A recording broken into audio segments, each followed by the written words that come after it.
There we go. Hi there, welcome back. So today I was going to do a breakdown of Genesis, but I haven't completed my script yet because there's so much work I need to put into it. So it may be a couple of days for that. So what we're going to do now is we're going to start reading Exodus. So we're going to start our journey through Exodus. Okay, so chapter 1 of Exodus. Now, these are the names of the children of Israel, which came unto Egypt. Every man and his household came with Jacob. Reuben, Simeon, Levi, and Judah. Issachar, Zebulun, and Benjamin. Dan, and Naphtali, Gad, and Asher. And all the souls that came out of the loins of Jacob were 70 souls, for Joseph was in Egypt already. And Joseph died, and all his brethren, and all that generation. The children of Israel were fruitful, and increased abundantly, and multiplied, and waxed exceedingly mighty, and the land was filled with them.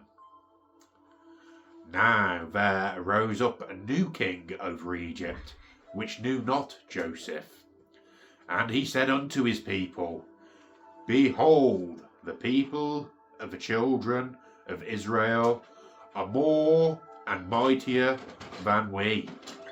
Come, let us deal wisely with them, lest they multiply. And it come to pass, that when there falleth out any war, they join also unto our enemies, and fight against us, and so get them up out of our land.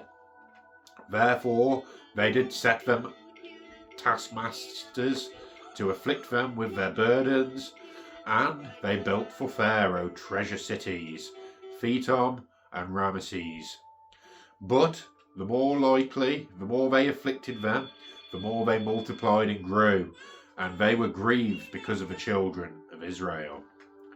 And the Egyptians made the children of Israel to serve with rigour, and they made their lives bitter with hard bondage in mortar, and in brick, and in all manner of services in the field.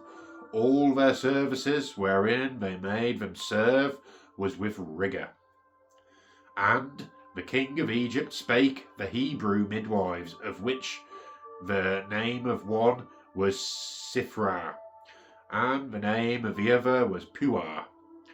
And he said, When ye do the office of a midwife to the Hebrew women, and see them upon the stools, if it be a son, then ye shall kill him. But if it be a daughter, then she shall live. But the midwives feared God, and did not as the king of Egypt commanded them, but saved the men children alive. And the king of Egypt called for the midwives, and said unto them, Why have ye done this thing, and saved the men children alive? And the midwives said unto Pharaoh, Because the Hebrew women are not as the Egyptian women, for they are lively, and are delivered ere the midwives come in unto them. Therefore God dealt well with the midwives, and the people multiplied, and waxed very mighty. And it came to pass, because the midwives feared God, that he made them houses. And Pharaoh charged all his people, saying, Every son that is born ye shall cast into the river, and every daughter ye shall save alive. Interesting. So we go on to chapter 2. And there went a man of the house of Levi, and took to wife a daughter of Levi. And the woman conceived, and bare a son. And when she saw him that he was a goodly child, she hid them 3 months. And when she could not longer hide him, she took him an ark of bulrushes, and daubed it with slime and with pitch, and put the child therein. She laid it in the flags by the river's brink. And his sister stood afar off to wit what would be done to him. And the daughter of Pharaoh came down to wash herself at the river, and her maidens walked along by the riverside. And when she saw the ark among the flags, she sent her maid to fetch it. And when she had opened it, she saw the child, and behold, the babe wept. And she had compassion on him, and said, This is one of the Hebrews' children. Then said his sister to Pharaoh's daughter, Shall I go and call thee a nurse of the Hebrews' women, that she may nurse the child for thee? And Pharaoh's daughter said to her, Go. And the maid went and called the child's mother. And Pharaoh's daughter said unto her, Take this child away, and nurse it for me, and I will give thee thy wages. And the woman took the child and nursed it. And the child grew, and she brought him unto Pharaoh's daughter, and he became her son. And she called his name Moses. And she said, Because I drew him out of the water. And it came to pass in those days, when Moses was grown, that he went out unto his brethren, and looked on their burdens, and he spied on Egyptian smiting an Hebrew, one of his brethren. And he looked this way, and what that way, and when he saw that there was no man, he slew the Egyptian, and hid him in the sand.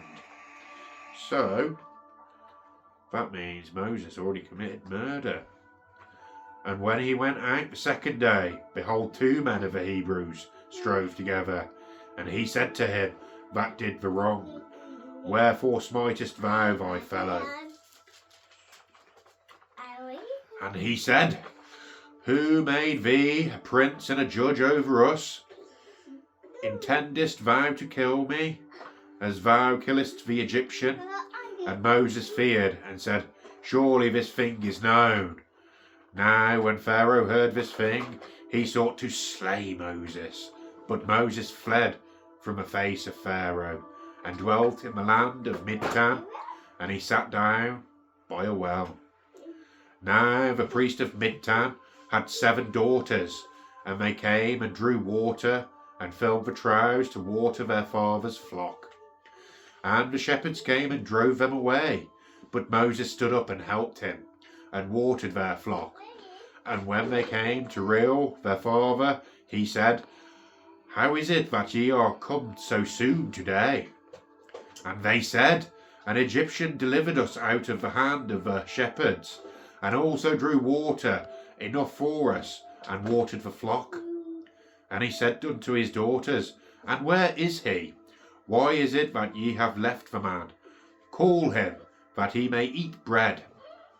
And Moses was content to dwell with the man, and he gave Moses Zipporah his daughter, and she bare him a son, and he called his name Gershon.